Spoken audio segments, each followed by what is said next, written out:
I was just talking with Helwani. We were doing Errol and the Bad Guy on ESPN Plus, but he told me something I didn't know, and I thought, this is kind of a big deal. And the topic of the round was Amanda Nunes versus Megan Anderson. Is this the end of the 145-pound division? Now, I instantly leaned towards no.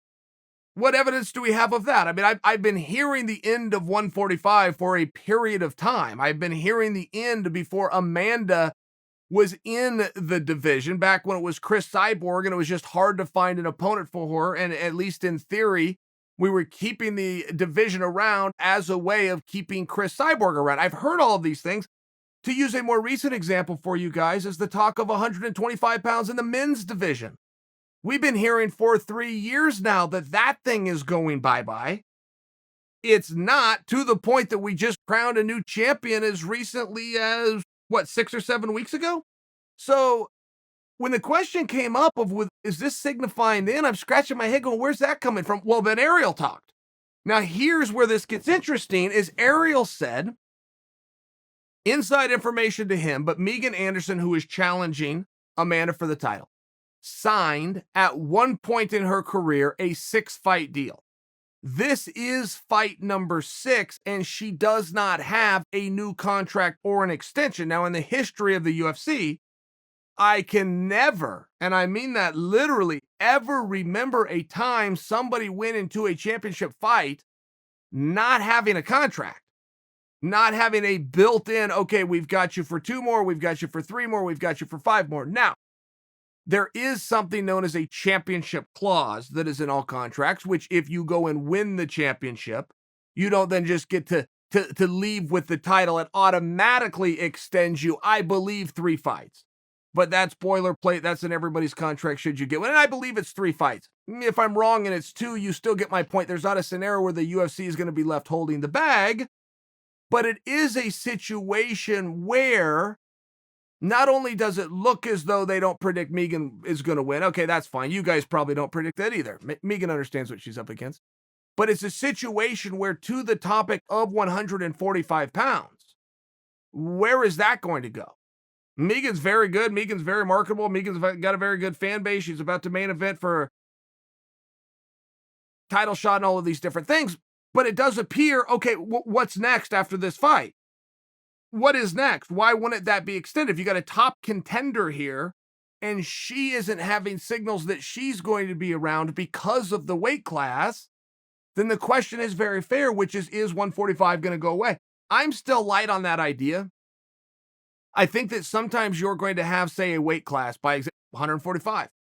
And you may not have an entire division, but if you look back, there wasn't an entire division when you go to the Cyborg days. There wasn't 20 and 25 and 30 ladies under contract, and they're all fighting it out to see who the top 10 and the top 5 and ultimately the number 1 contender is. A lot of it was one-offs. A lot of it was, okay, you've got Cyborg, you've got a champion, now we need somebody to fight her.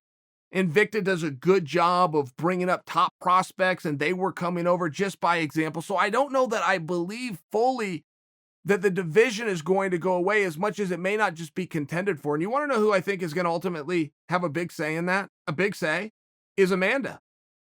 I could see a scenario where Amanda goes to Dana and just goes, hey, listen, every now and then don't love to cut to 135. I'd sure like to keep that belt here and be able to go do it once a year. I'll give you a couple more at 135. I could see a scenario. We're just guessing here. Ariel made his guess based on information that I was not privy to. I'm making my guess just purely on my heart. What's a gut reaction to this? I could see a scenario where Amanda, who is highly respected and has certainly deserved and earned her spot to maintain champ status for whatever reason, even if it was contrary to the bottom line, I could see where if she made a request, that would be heavily and strongly considered. So I don't know that I have a prediction for you, but I do think that that's interesting information. And Amanda does create a big problem. I come to you from more of my amateur wrestling days, but those were contested by weight classes. And there was always some hammer.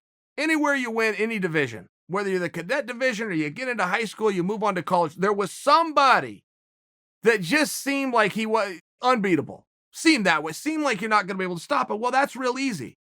He's locked in at a weight class. Either go above him or go below him. I mean, if that's the way, if you want to avoid that hard match, that's the way that you do it. Amanda's got them both. This isn't a situation where you could walk around at, say, 150 pounds. You go, you know what? I'm going to do what Frankie Edgar did. Do what Jose Aldo just did. I'm going to really put a commitment. I'm going to change my physiology. I'm going to move down to 135. Guess what? You run into a brick wall named Amanda Nunes.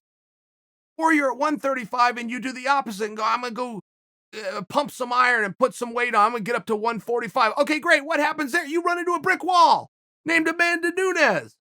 I mean, it's one of these really unfortunate realities where she could, in some ways, be plagued by her own success. And I don't know that the division's going to go away. I don't know how long we've ever had a 145-pound division. That doesn't mean we don't contest the championship. I will only suggest that for you. There may not be a ton of depth. That's true. And you might not have your top 10 and your top 5 and your arguments for what the number one contenders bout is. But that doesn't mean somebody somewhere doesn't emerge and still go on and fight Amanda. And that's a mouthful and possibly not even something worth arguing about. But if we're hedging bets and making a prediction, there's mine.